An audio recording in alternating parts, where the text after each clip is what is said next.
माणगावच्या दत्त मंदिराजवळच स्वामीजींचं स्वतःचं जन्मस्थान आहे आणि त्या जन्मस्थानाला लागूनच यक्षिणीचं मंदिर आहे.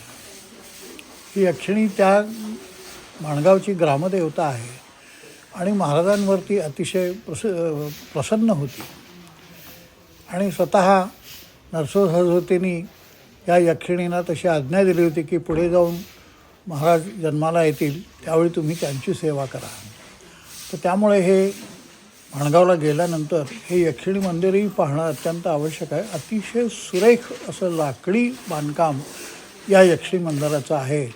आपण जरूर हे मंदिर गेलात तर नक्की पहा. आतले जे खांब आहेत लाकडी त्याचं कोरीव काम अतिशय सुंदर आहे आणि आज छतावर फार सुंदर लाकडी आकृत्या काढलेल्या आहेत. त्याही तुम्ही त्याचंही रसग्रहण नक्कीच करा.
नमस्कार.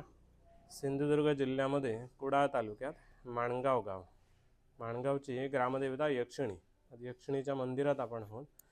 तर या ठिकाणी पुजारी म्हणून मी आता तुम्हाला एक थोडीशी माहिती देतो. यामध्ये ही मंदिर आहे 700 ते 800 वर्षापूर्वीचं जैनांच्या वेळेचं मंदिर आहे. अशी एक पहिल्यापासून एक कहाणी आहे. एक 700-800 वर्षापूर्वीचं मंदिर जैनांच्या वेळेचं. ग्रामदेवता यक्षिणीची या ठिकाणी स्थापना झाली ती नृसिंह सरस्वतींच्या अवतार समाप्तीनंतर.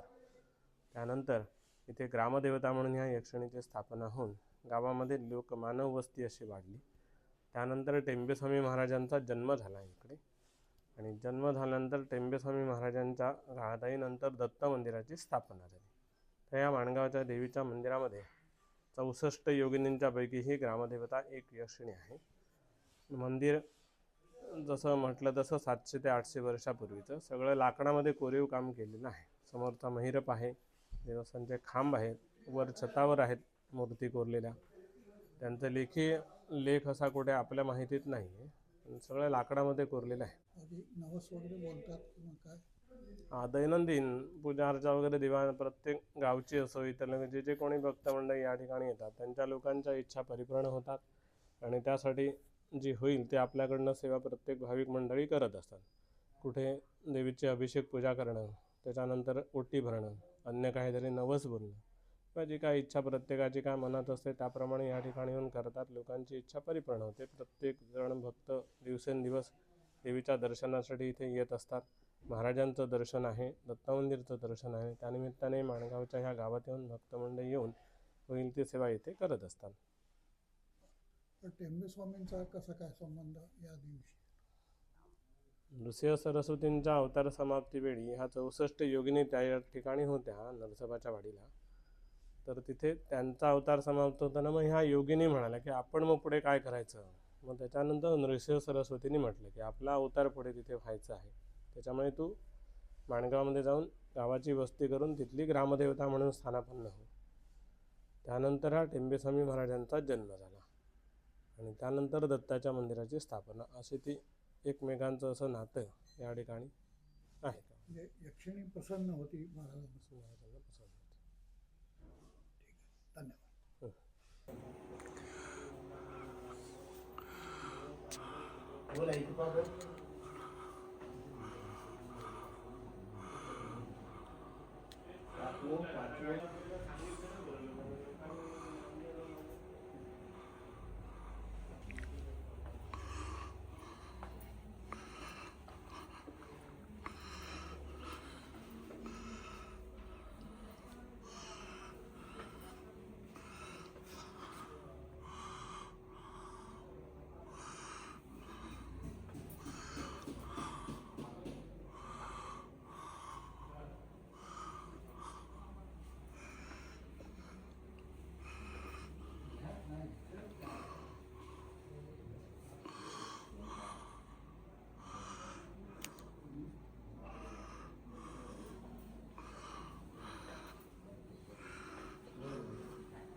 यक्षिणीच्या मंदिराला लागूनच श्री स्वामी महाराज म्हणजे वासुदेवानंद सरस्वती यांचं जन्मस्थान आहे. ही यक्षिणी त्यांच्यावर अतिशय प्रसन्न होती आणि त्यांच्या वाड्याला लागूनच जन्मस्थानाला लागूनच तिचं मंदिर आहे. आता मूळ घर त्यांचं काही आता शिल्लक राहिलेलं नाही आहे, परंतु त्या ठिकाणी त्यांचं एक भव्य स्मारक बांधलेलं आहे. त्यांचा एक पुतळा त्या ठिकाणी स्थापित केलेला आहे आणि वास्तू अतिशय सुंदर रीतीने ती सजवलेली आहे. त्याचा पूर्णपणे जीर्णोद्धार आणि प्रतिष्ठापना झालेली आहे. तर ही वास्तू आता आपण बघू शकता.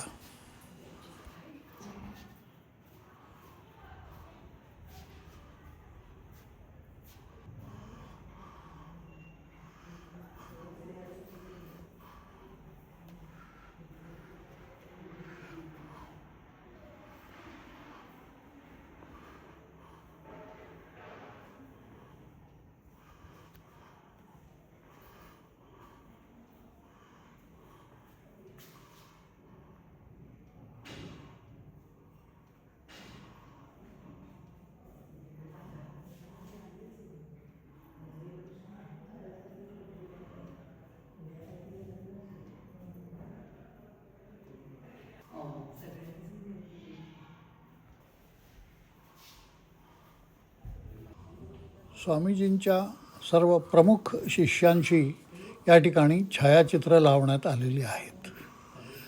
त्यामध्ये रंगावधूत आहेत, गाडणा महाराज आहेत, गोळवणी महाराज आहेत, त्राणेकर महाराज आहेत. अशी अनेक जी काही त्यांची प्रचंड मोठी परंपरा त्यांनी दत्त संप्रदायाची उत्पन्न केलेली होती, त्या सर्वांची छायाचित्र या त्यांच्या जन्मस्थानी लावण्यात आलेली आहेत.